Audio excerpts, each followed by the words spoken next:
Assalamualaikum warahmatullahi ta'ala wabarakatuh. Perkenalkan, saya Sofiatul Ummah dari Pondok Pesantren Nurul Dholam Sumeneb.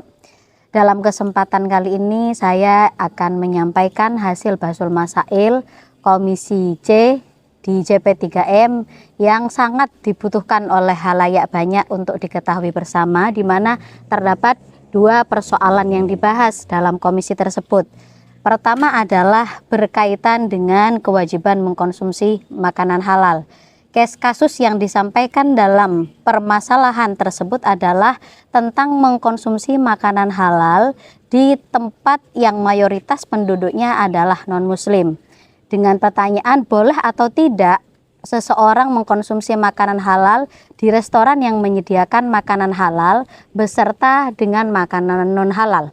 Dari jawaban yang didapat oleh musyawirat, terhimpun menyatakan bahwa hukum dari mengkonsumsi makanan tersebut diklasifikasikan sesuai dengan jenis makanannya.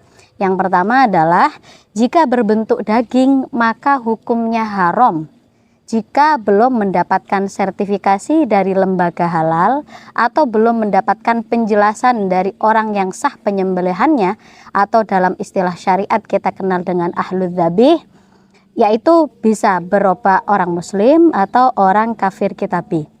Sedangkan jika daging yang menjadi menu di restoran tersebut belum mendapatkan keterangan sebagaimana yang disebutkan, maka hukum mengkonsumsinya adalah haram. Yang kedua, jika bentuk makanannya adalah non-daging, bisa berbentuk sayuran atau snack dan minuman, maka hukumnya halal selama tidak jelas-jelas terkontaminasi dengan najis. Pertanyaan yang kedua adalah bagaimana hukum mengkonsumsi daging atau ayam di negara dengan mayoritas non-muslim. Maka ketentuannya sama dengan konsep daging yang pertama. Artinya jika ada penjelasan dari pihak yang sah penyembelihannya atau badan sertifikasi halal dari negara tersebut, maka hukumnya halal, namun jika tidak maka hukumnya tidak.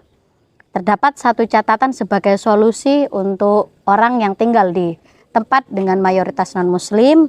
Menurut Imam Ahmad bin Hambal, seluruh sembelihan ahli kitab dianggap sah dan halal.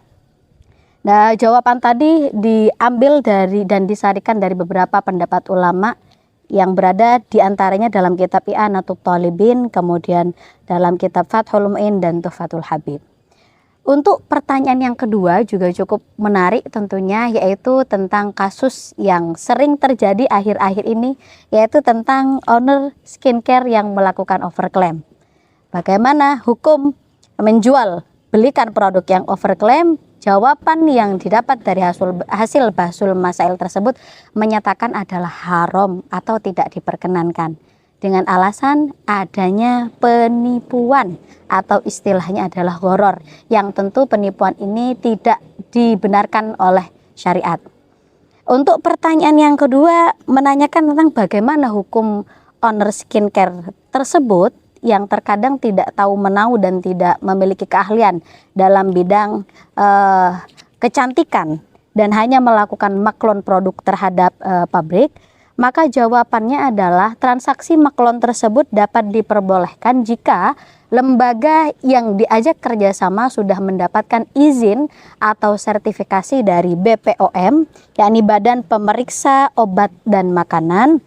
Utamanya tentunya memiliki tim ahli yang berpengalaman dan profesional, sehingga produk yang dihasilkan tentu tidak menghasilkan maldorot atau sesuatu yang membahayakan bagi masyarakat dan publik secara menyeluruh. Nah, sedangkan untuk akad maklonnya yang terjadi antara owner dan perusahaan dinamakan dengan identik dengan akad istisna atau akad pembuatan produk. Dan ini tentunya juga disarikan dari berbagai macam literatur kitab turath, kitab-kitab fikih, diantaranya adalah kitab Nihayatul Matlab, kemudian kitab Al-Fiqhul Islami wa Adillatuhu, dan kitab Hasyiatul Jamal, dan masih banyak referensi lainnya.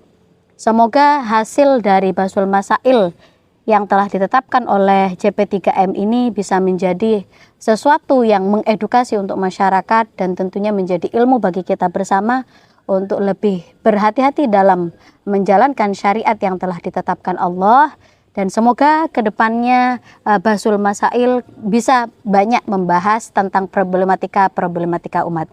Cukup dari saya sekian, kurangnya mohon maaf. Ihdinas siratal mustaqim. Assalamualaikum warahmatullahi taala wabarakatuh.